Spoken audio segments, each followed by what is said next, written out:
Анхны аимшигын блог.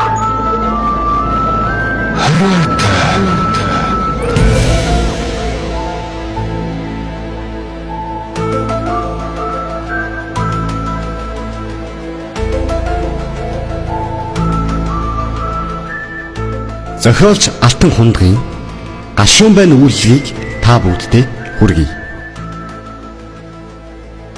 Намрын ихэнх сарын шинийн 15-ны сар тол мэт гэрэлтэж хөдөө талын үзэсгэлэн улам бүр тодхон харагдахад мандах морныхаа амыг сул тавиад амандаа Эрдэнэ засгийн унгыг аялан хөлчүүрхэн хатруулах нь жинхэнэ Монгол ирийн хиймар золбоо гэлтэй.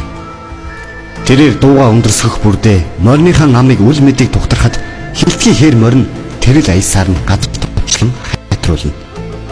Тэрний хилтгий хээр морь мандахыг 3 өдөр нуруунд дээрээсээ буулгаагүй гэхэд огт эцсэн шинжгүй Монгол адууны шанцыг гарган гэрийн зүг гар хөргөлгүй тэмүүлнэ. Мандах хэдэн өдөр сумын төвөөр аяг тагшин эргүүлж яваад буцаж явна энэ билээ. Тэрээр уусан жаахан архиндаа халамцсан хоолойнохон хэрээр дуу аялан явсаар нэгэн даваан дээр түр амс хийж тамхи татгаар газар завлан суулаа.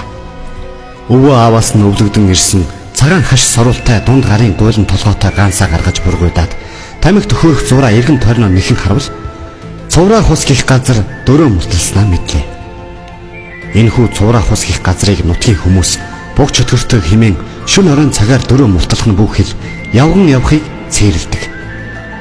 Энийг мандах сонсож өнгөрсөн боловч үл итгэдэг бололтой хэнэгч үгүй тамхиа нэрэн суулаа. Арих балгаараа өөртөөгөө ярьдаг зангаараа мандах хэн нэгний тухай амандаа үгэлж энэ муу тамхич нь ямар гашуун болцгоо вэ гэж хараагаад шүлсэн хаяхад аатхан талд нь хэн нэгэн эрэхтэй хүний гэх сүнг дуу сонсогдов. Мандах ингэж дуурахын сонссон боловч сонсоогүй юм шиг царай гархан суулаа. Уудсан чгүй тэрэнд энэхүү газрын тухай ярьдаг сонин жигтэй явдлууд санаанд нь ээлж дараалан бууж нэгэлж ирэхэд явчихав. Мандах хий юм сонсон эсгээ шалгах гэсэн шиг гашуун байна уу гэж нүдэ эргэлдүүлэн асуухад ард талд нь хэн нэгэн сөнг хоолоогоор гэж хэлэх дууллаа. Энэ үед мандахын нурууны шарус ширхгээр босгох шиг болж иргэн харвал хинч үзэгдсэнгүй. Тэр айсан хүнд аргалгатлан гих үгийг санаж өөрийгөө зоригжуулаад тамхиа шуналтай нарахгүй сорох зураа дахин шалгаж үзэхээр санагдаж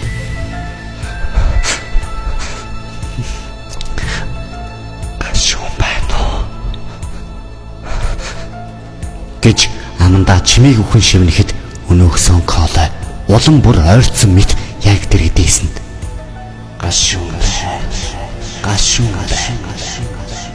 гэж дуулахад мандахын уусан архи нь ор мөргөө арилах шиг болж хүүтэн хөлсөн дотор харанхуйлан гадагшлав. Тэр даруй мориндоо мордож даваа уруудан давхиж авах зураа одоо буг чөтгөр хоторсон байх гэж санаад дахин нэг удаа гашуун байна уу гэж асуухад яг л дэрэгдээсэн нөгөө сон коологоор гашуун байна гэж дуулахад мандах мориндоо хэд сайн ташуур өглөө. Элдвээ бодон давхих зураа хэрвээ сүнс дагаж харвал модон дотор сүлжин давхиж төөрүүлдэг гэж өвгчүүдийн ярихыг сонсож байснаа санаж ойр цах мод руу орж сүлжин давхиад модны захад гарч ирэн дахин гашуун байна уу гэж асуухад мөн л дэрэгдээсэн гашуун байна гэж дуулав. Мандах бүр ихээр сандарч нутгийн учир мэддэг өвгний гэрийн зүг жолоо нушиглаа. Мандах хайд сандарсан амтэн дэндүү өвгний үүдээр орж ирэхэд дэндүүгээ учрыг нь баг гадарсан бололтой учир явдлыг нь яран асуулаа. Мандах болсон явдлыг амьсгаа дээрдүүлэн ярьж дуусгаад дэндүү өвгөн цовраа хусанд шин оройн цагаар дөрөв мулталдгийг сануулад олон жилийн өмнө нутгийн нэгэн сайн ир мөрөөдөө тоглоом тоглож их ол золоод буцаж явахдаа цуваа хус гих тэр газарт муу хүмүүсийн галт амиа алдаж тэр газартаа сүнс нь хорогдсон гэж хэлэхэд мандахын царай улам цонхигоод ирлээ. Энэ ёдрын сүнс хорогдсон хүний хөрөнгө мал өвгүйрэн хоосордог гэж ярьдсан мэн лээ. Энийг аргаж болох байх гэд мандахыг дагуулan гарлаа. Дэндүгөө хоттой хоньныхон дэргэд тэрнийг дагуулan очоод энэ хорогдсон сүнсийг хоттой хонин дунд төөрүүлдэг гэж өгчүүд ярьдаг байсан гэд мандахыг хоттой хонин дунд оруулав.